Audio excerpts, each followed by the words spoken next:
Bismillahirrahmanirrahim. Today we are studying graphical explanation of absolute zero. ये x access है।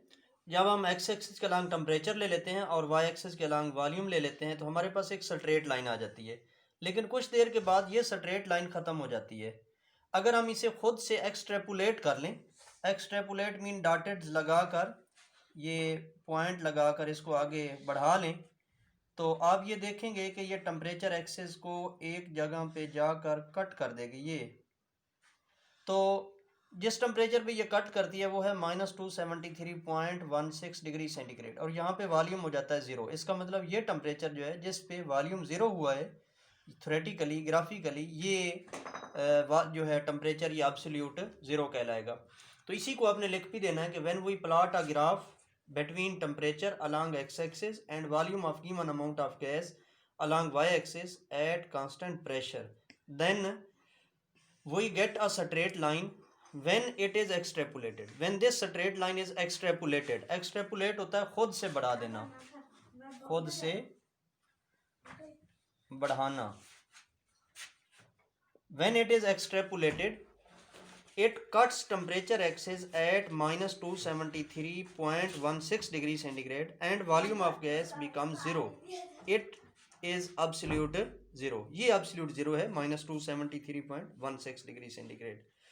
Actually all the gases, ये क्यों straight line खत्म हो जाती है? कोई गैस जो है -273.16 डिग्री सेंटीग्रेड पे गैस रहती नहीं है।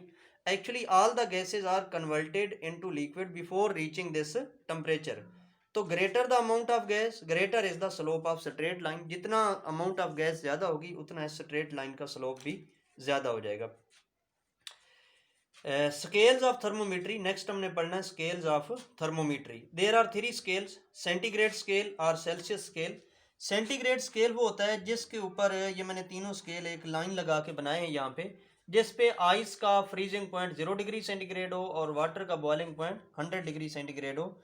Boiling point of water is 100 degree centigrade और फ्रीजिंग पॉइंट ऑफ आइस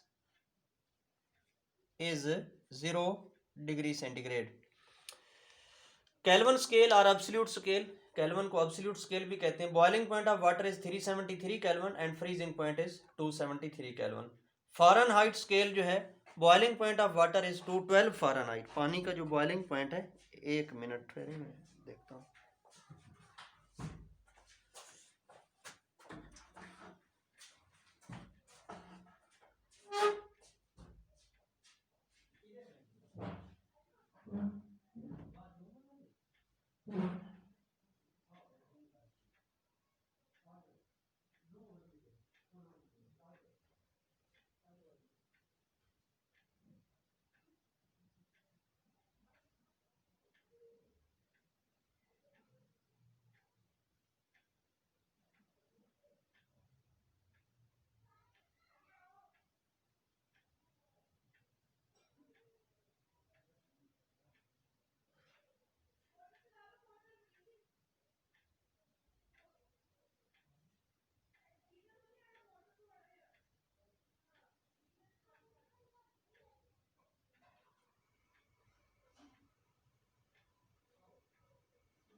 तो there are 3 scales of temperature.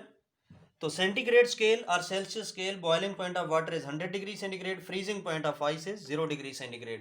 Kelvin scale और absolute scale, boiling point of water is 373 Kelvin और फ्रीजिंग पॉइंट इज 273 केल्विन।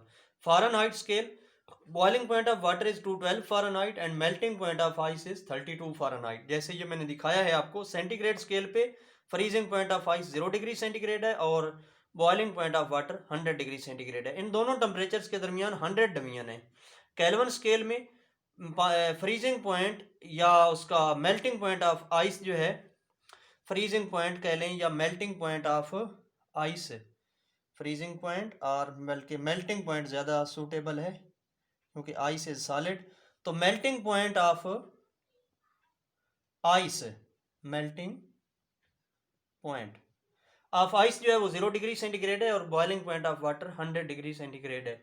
यहाँ भी मैं मेल्टिंग पॉइंट ही लिखता हूँ of ice जो है, या फ्रीजिंग पॉइंट लिख लें, कोई फ़र्क नहीं पड़ता, एक ही चीज़ है, मेल्टिंग और फ्रीजिंग पॉइंट में फ़र्क नहीं है। तो केल्विन स्केल में 273 जो है वो मेल्टिंग पॉइंट ऑफ आइस है और बॉइलिंग पॉइंट 373 केल्विन है। और फ़ारेनहाइट स्केल में 32 Fahrenheit freezing point of water है या मेल्टिंग पॉइंट ऑफ आइस है, and 212 Fahrenheit boiling point of water है। तो फ़ारेनहाइट स्केल क्या हुआ, boiling point of water is 212 and melting point of ice is 32 Fahrenheit. Formulas for inter conversion of various scales of temperature. अगर आपने kelvin को निकालना है, सेंटीग्रेड में टेम्परेचर दिया हुआ है तो सेंटीग्रेड में आपने 273 प्लस कर देना है, क्योंकि इसका जीरो जब स्टार्ट होता है तो उधर से 273 आ जाता है। फिर इसी तरह इसको अरेंज कर लें, ये 273 इधर ले आए तो माइनस हो जाएगा, तो डिग्री सेंटीग्रेड आ जाएगा केल्विन माइनस 273। फ़ारेनहाइट निकालना है तो आपने डिग्री सेंटीग्रेड में 32 प्लस कर देने हैं, क्योंकि जब डिग्री सेंटीग्रेड 0 होता है तो इसमें 32 होते हैं, लेकिन साथ साथ इसमें 180 डिवीजन है इन दोनों टेम्परेचर्स के दरमियान। अगर आप देखें तो इन दोनों टेम्परेचर्स के दरमियान 180 डिवीजन्स हैं, लेकिन इन दोनों टेम्परेचर्स के दरमियान अगर आप देखें तो ये सिर्फ 100 डिवीजन है।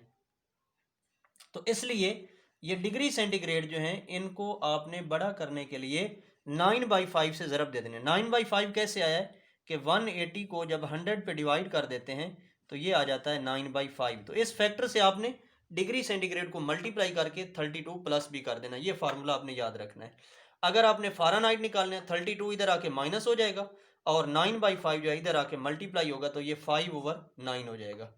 तो मसलन convert 37 degree centigrade into Fahrenheit, तो आपके पास फार्मूला क्या है, Fahrenheit is equal two degree 9/5 degree centigrade plus 32, तो ये आ जाएगा 9/5 37 प्लस 32, तो ये आ जाएगा 98 फ़ारेनहाइट। थैंक यू, अल्लाह हाफिज़।